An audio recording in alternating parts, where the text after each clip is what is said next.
saudara, kita baca sama-sama ayat-ayat, dua ayat ini, 1, 2, 3. Jadi sekarang sesungguhnya Tuhan telah memelihara hidupku seperti yang dijanjikannya. Kini sudah 45 tahun lamanya sejak diucapkan Tuhan firman itu kepada Musa, dan selama itu orang Israel mengembara kepada Hur. Jadi sekarang telah berumur 85 tahun aku hari ini. Pada waktu ini aku masih sama kuat seperti pada waktu aku disuruh Musa.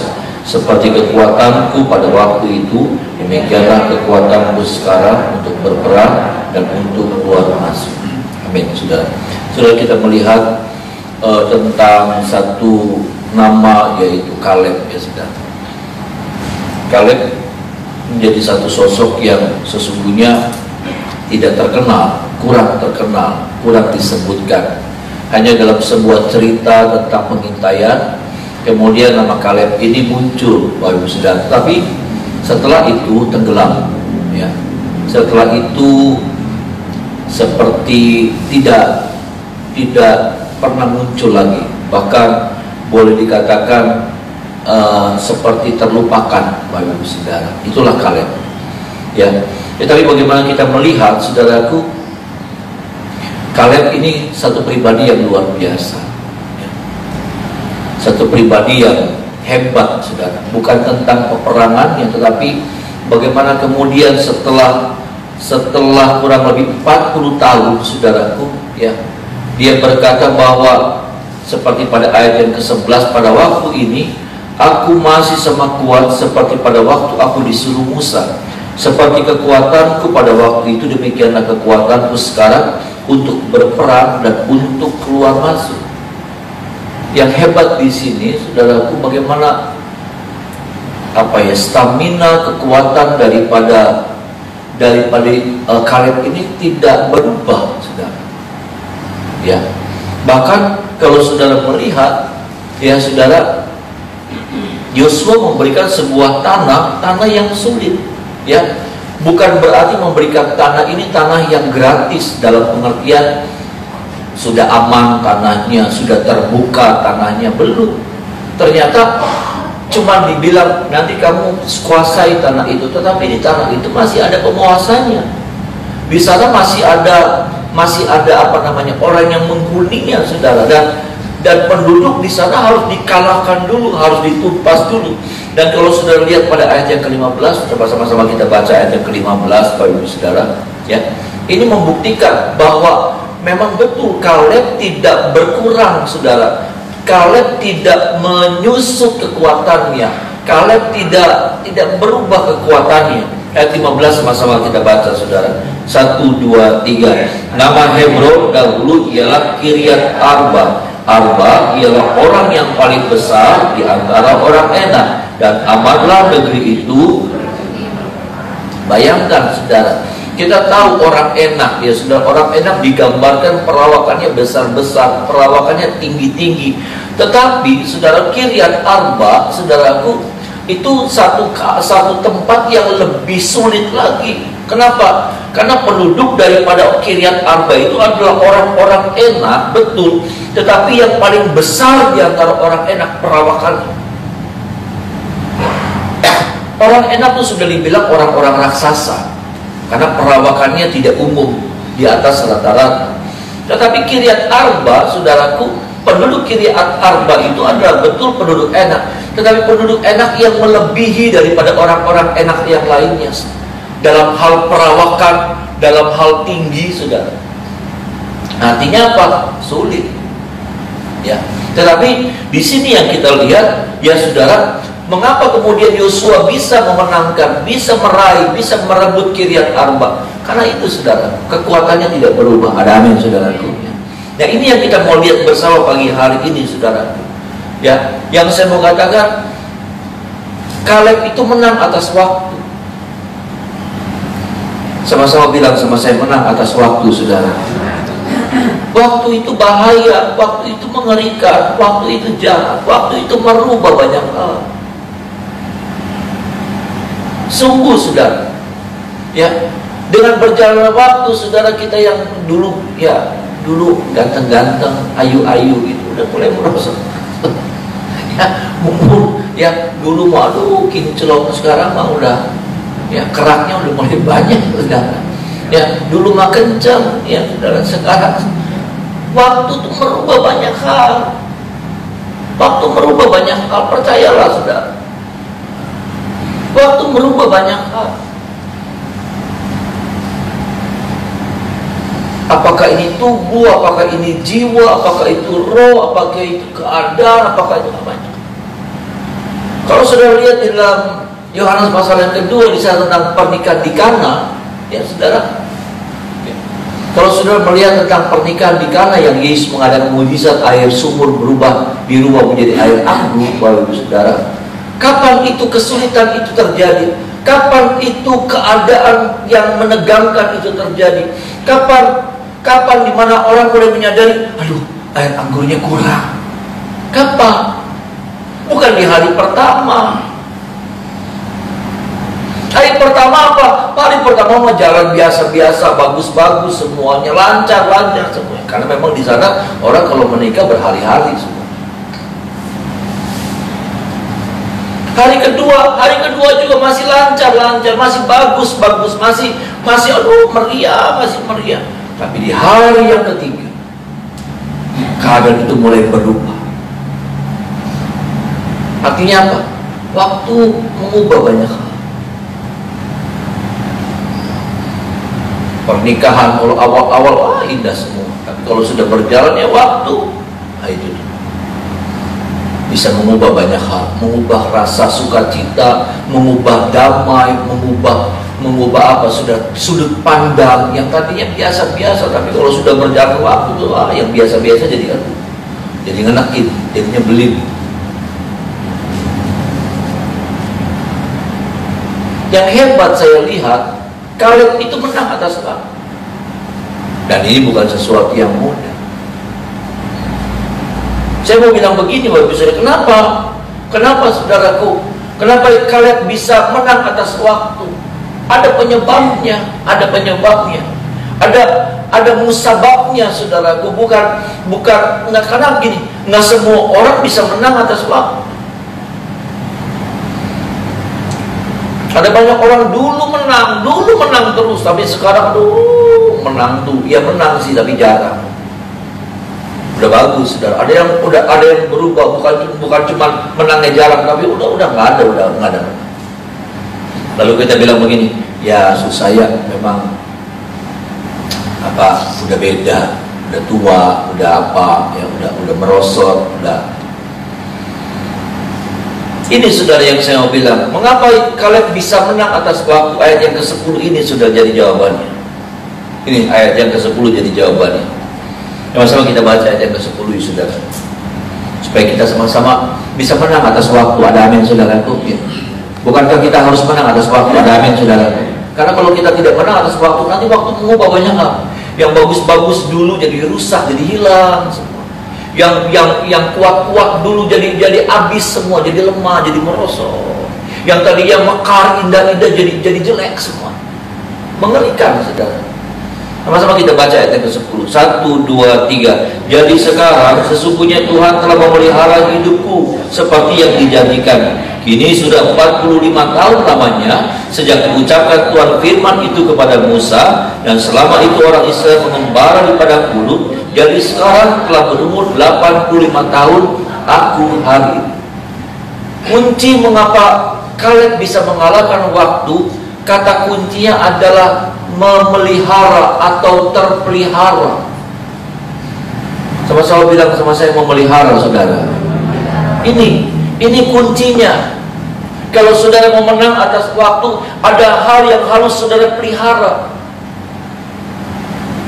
Bukan ujuk-ujuk, bukan dengan datang sendirinya. Kaleb punya kekuatan yang sama 45 tahun yang lalu, saudara. Ketika Musa bilang nanti tanah itu kamu akan duduki, nggak ada, nggak bisa datang dengan ujuk-ujuk, nggak bisa. Oh iya bawaannya begitu. Ya ini mah bawaannya tuh kuat. Ini mah orang bawaannya tuh nggak bisa dirubah. Nggak ada. Harus ada penyebabnya, harus ada yang membentuk hal itu bisa terjadi. Apa itu? Kata kuncinya adalah saya dan saudara harus memiliki kata memelihara. Nah ini nih saudara yang kadang-kadang nggak ada sama kita. Kita biarkan semuanya. Kadang-kadang kita bilang begini, ya memang seperti itu keadaannya, memang seperti itu alurnya, memang seperti itu gelombangnya. Kalau kita lagi nggak mood ibadah, ya lagi turun, ya kita ikuti. Bukankah saudara, pada kalau misalnya saudara lagi lemah badan, ya kita lagi lemah badan, bukankah saudara paksa supaya sudah jadi kuat lagi? Ada apa saudara? Dengan cara apa? Bukan saudara kerja sih, tapi paksa makan. Yang nggak suka makan dipaksa makan. Makan vitamin supaya apa? Ini yang lemah jadi kuat lagi. Ada apa saudara? Bukan berarti kita udah lagi lemah. Bismillah. Jangan. Waktu kita nggak ada semangat, lalu dipaksa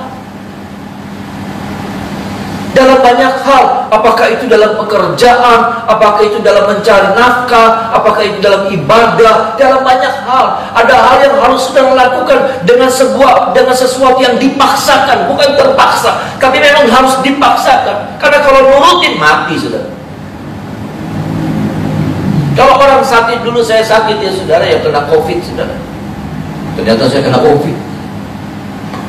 Karena saya diukur kemarin antibodinya 250 lebih. Jadi saya kena COVID yang waktu Desember itu saudara. Kalau saya kemudian, udah nggak makan, udah biarin baik, malas. Oh mati. Berapa banyak kehidupan orang percaya yang mati? Kenapa? Karena ngikutin gelombangnya. Kalau lagi gelombangnya lagi turun. Kalau lagi semangatnya lagi habis, dibiarin. Kalau sukacitanya lagi turun, dibiarin. Jadi nggak ada sukacita. Semangatnya hilang, dibiarin. Kalau hati lagi resah, dibiarin, nggak dilawan, saudara. Hati lagi apa ya? Ada kan kita kadang-kadang ngerasa itu hati itu lagi nyut banget gitu. Dibiarin.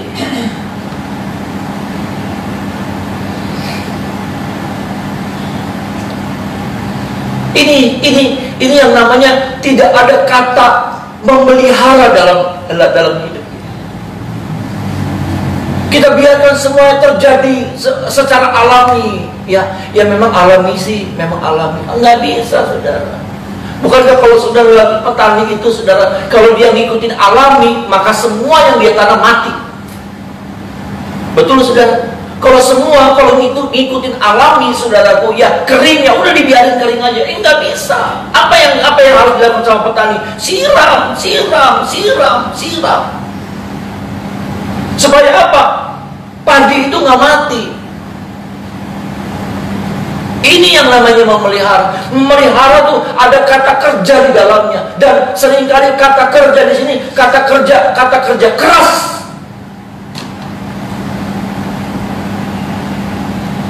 Saya nggak percaya kalau kalian cuma duduk minum teh, minum kopi sambil makan biskuit, saudara. Di kemah, nongkrong, ngelamun, ngebayangin yang dulu-dulu. Ada rasa malas, ada rasa kecewa, ada berbagai macam-macam rasa yang negatif yang menyerang kadang-kadang datang sama dirinya kalian, tapi dia lawan.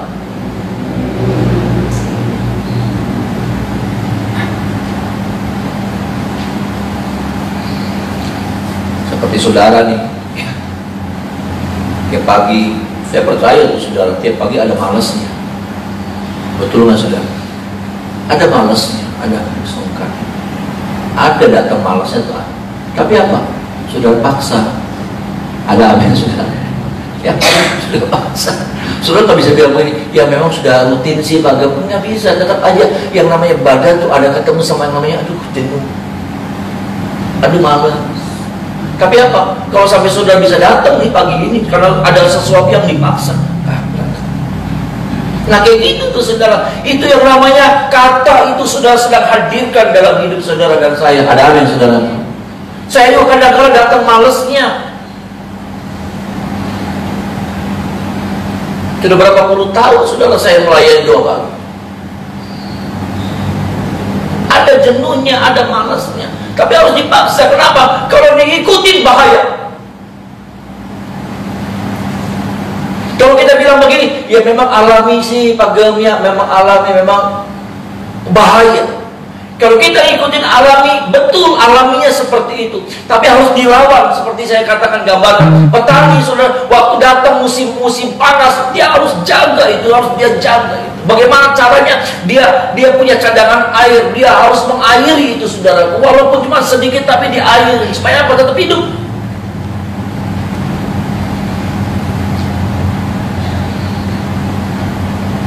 Ini saudara, tidak berlebihan, tapi setiap kita masuk di dalam bagian yang seperti itu, di dalam tugas tanggung jawab yang seperti itu, menghadirkan kata memelihara itu nggak boleh hilang dari hidup saya dan saudara. Saya juga harus tetap memelihara, kata memelihara itu harus ada sama saya. Karena kalau enggak, yang tidak terpelihara itu pasti mati, pasti rusak, pasti hilang.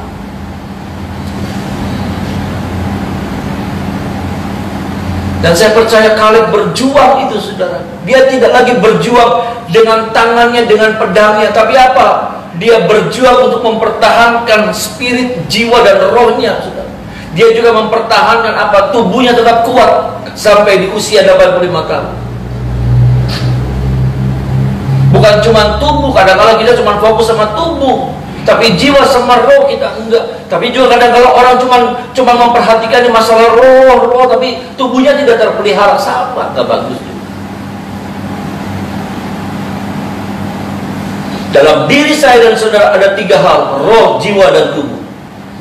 Dan 3-tiganya harus terpelihara. Ada amin, saudara? Ya, karena roh kalau tidak didukung sama tubuh, nggak bisa. Saudara nggak bisa ibadah. Roh kuat tapi tubuhnya lemah.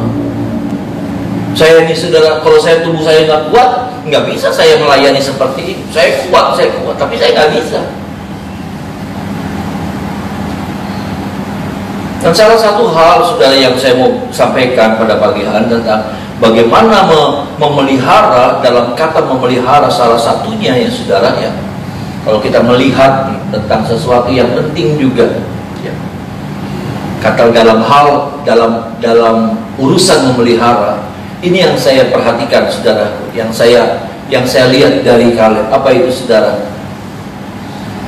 Saya percaya Kaleb, saudaraku, Kaleb, dia tidak mengizinkan berita buruk. Dia tidak mengizinkan berita-berita buruk itu menguasai. Ini juga yang penting dalam hal memelihara. Dan kalau saudara mau bicara, mau roh saudara, jiwa saudara, tubuh saudara terpelihara, karena ini menjadi sebuah satu paket. Kalau saudara mau yang namanya roh, jiwa, tubuh saudara terpelihara, maka saya harus sampaikan bahwa ini yang Kaleb, yang saya perhatikan, saudara. Karena Kaleb juga pada waktu dia balik dari pengintaian, satu hal ini yang dia jaga. Dia tidak mau dipengaruhi oleh 10 pengintai yang lainnya. Karena 10 pengintai lainnya itu punya berita buruk, dan dia tidak mau dipengaruhi oleh berita buruk dari 10 pengintai.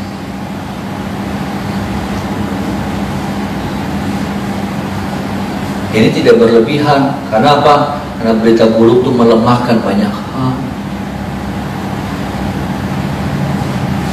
Berita-berita negatif, kabar-kabar buruk, kabar-kabar yang negatif, kabar-kabar itu kadang-kadang kabar-kabar yang melemahkan. Orang jadi hilang damai sejahteranya, orang jadi hilang sukacitanya, orang jadi hilang muka bagusnya. Ya. Coba saudara ngomong sama seseorang, dia lagi ketawa. Terus saudara nggak nyampein berita yang nggak enak buat dia, mukanya langsung berubah. Ayo, betul nggak, saudara? Muka yang tadi lagi, aduh, sampai berita buruk, berita yang nyebelin, berita yang nyakitin, mukanya langsung berubah. dalam hitungan detik.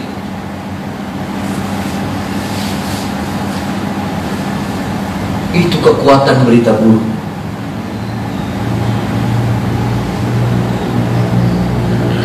Ada peneliti, dan ini nggak bohongan, ya. Ada peneliti, saudaraku. Ada bunga, ada satu bunga ditaruh, ya, ditaruh di ini. Yang satu, saudara, bagus. Kamu tuh cantik, bunga. Kamu tuh bagus. Kamu tuh indah. Yang satu dikutukin terus, kamu jelek. Kamu bunga apa? Kamu nggak ada artinya. Beneran, saudara. Ini penelitian. Ya, penelitian. Yang satu bunganya mekar, bagus. Yang satu apa? Yang satu lain kering. Nggak bohongan. Ada peneliti Jepang. Dia bukan pakai media begituan. Dia bukan. Ada yang pakai binatang, ya. Ada yang pakai apa? Tanaman. Popot kata puji, aduh popot cantik. Dia kalau lagi dipuji cantik begini, kayak gitu. Coba, saya pernah, beneran saudara, saya pernah godain popot. Saya pura-pura, saya kan suka ngelihat IG-nya itu tuh saudara, lelang cupang. Suka lihat lelang cupang.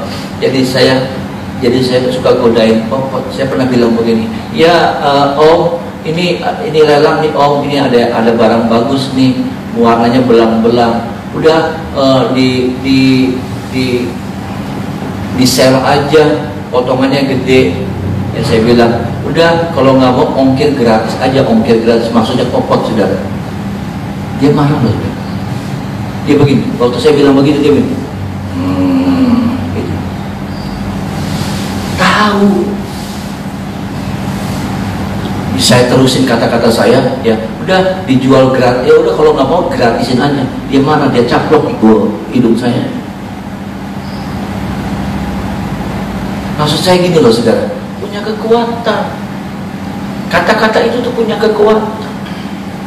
Kata-kata itu tuh hati-hati. Makanya apa? Jangan terlalu membiarkan kata-kata yang nggak bagus tuh masuk. Bahkan ada orang-orang yang begini, ini bukan karakter. Saya mau bilang ini bukan karakter. Saudara harus merubah. Ada orang yang begini, apa? Benar tak? Benar. Dicari tahu. Masa sih? Masa? Benar? Iya. Wah, siapa omongin? Dicari tahu. Udah tahu berita itu tuh berita yang melukai, berita itu tuh berita yang mengecewakan. Ada misalnya orang ngomongin kita, ada orang jelek-jelek kita. Siapa ngomong? Pemburuk. Udah. Informasi itu tuh bukan informasi yang penting. Yang lebih penting apa? Terjaga hatimu, damai sejahteramu. Saya dan saudara, ada amin saudara. Terjaga.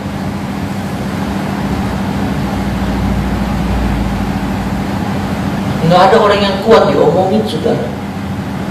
Nggak ada yang kuat. Makanya apa, saya cuma bilang begini, udah stop. Sudah, jangan mau tahu banyak hal. Kita untuk hal-hal yang nggak perlu, kita nggak perlu tahu banyak hal. Kenapa? Karena hati lebih baik jadi, pikiran jadi lebih tenang jadi. Ketimbang kita banyak tahu, tapi akhirnya menggerogoti, merusak damai sejahtera, merusak pikiran kita.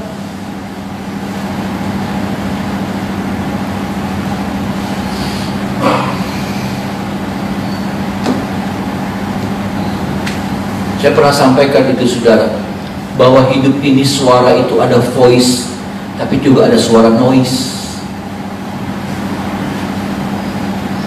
Voice ya apa? Voice ya suara. Suara berita yang bagus, berita yang apa. Tapi ada kata-kata yang sifatnya noise, bising, gaduh. Itu saya lihat di kamus tuh saudara. Noise itu apa? Gaduh, kegaduhan. Sesuatu yang gaduh. Gaduh itu bukan cuma gaduh, tapi kan berita yang gaduh tuh, berita yang ini karena anakku, ini karena ikut COVID, tambah ikut. Itu gaduh. Aduh, bisnis lagi. Ya, biar kita hari kita mah ngalami bisnis, aduh lagi merosot. Kita dengerin. Iya.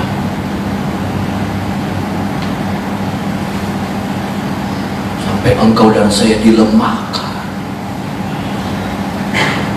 Sampai engkau dan saya hilang sukacita. Waktu kita baru dengar berita itu, kita pulang nyetir mobil sambil kosong pikiran.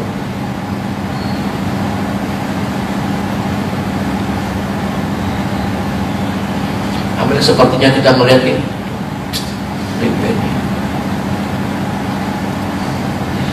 Itu kita, saudara, itu kita.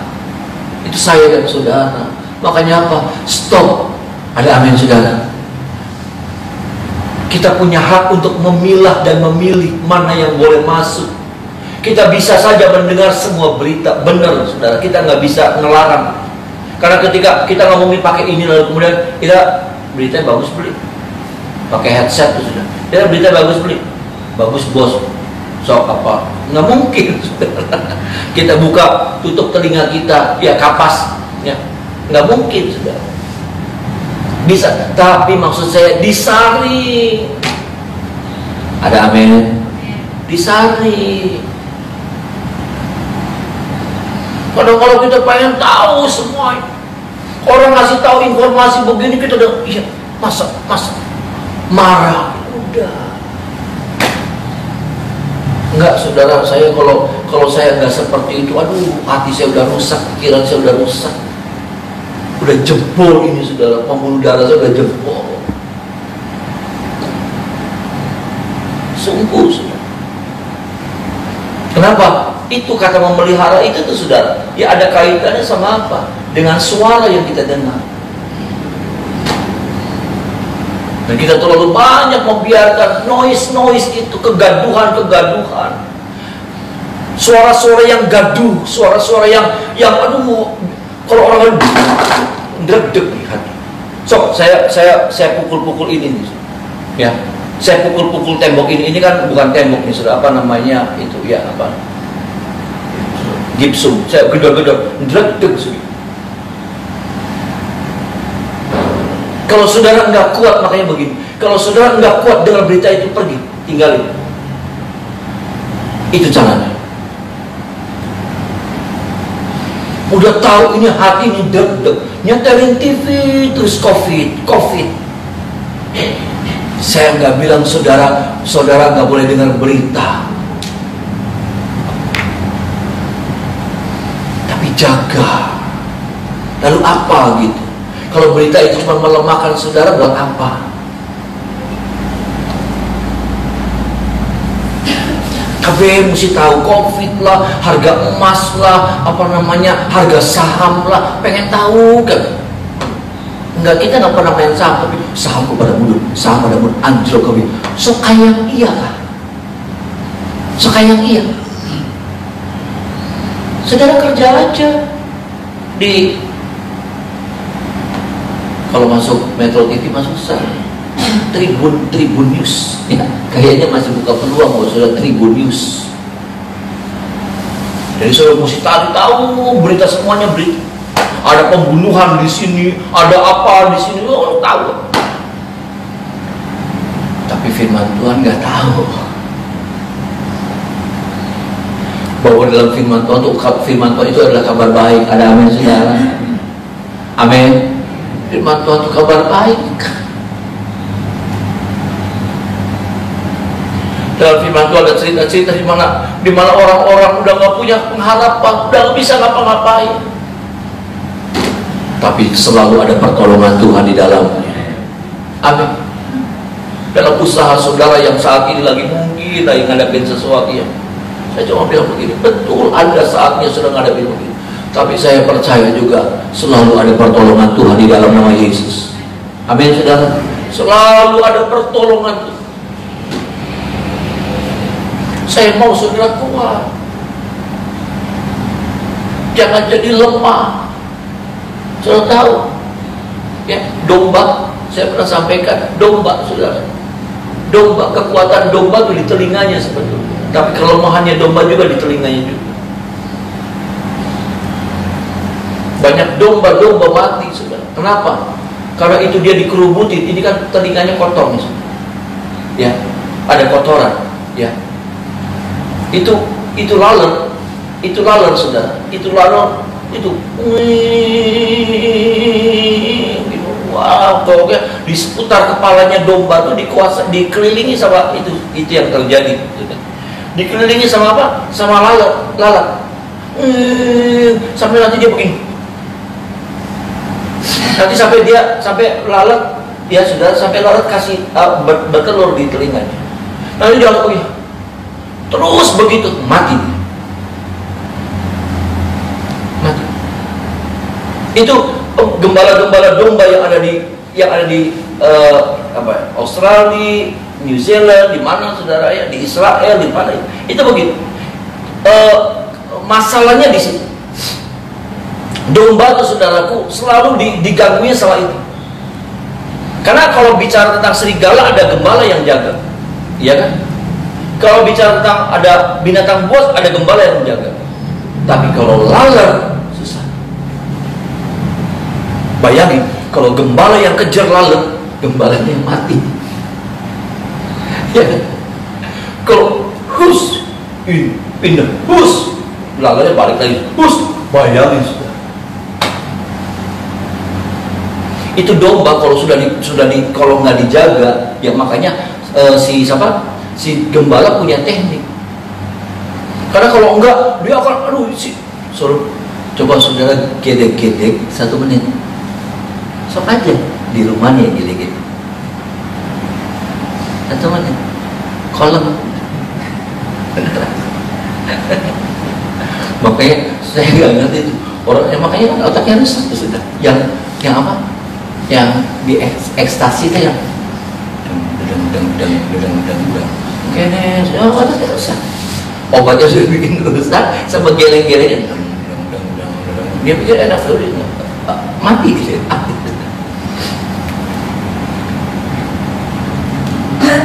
Kayak apa? Gembala akhirnya punya teknik. Telinganya domba itu dikasih minyak.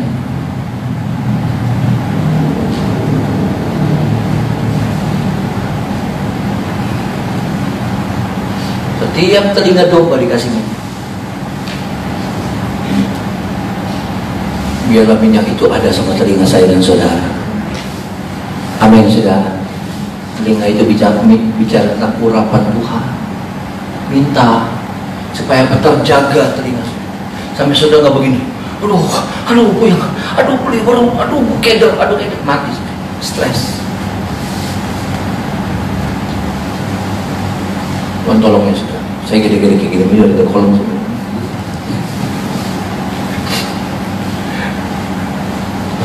Kita tetap kuat di dalam Tuhan.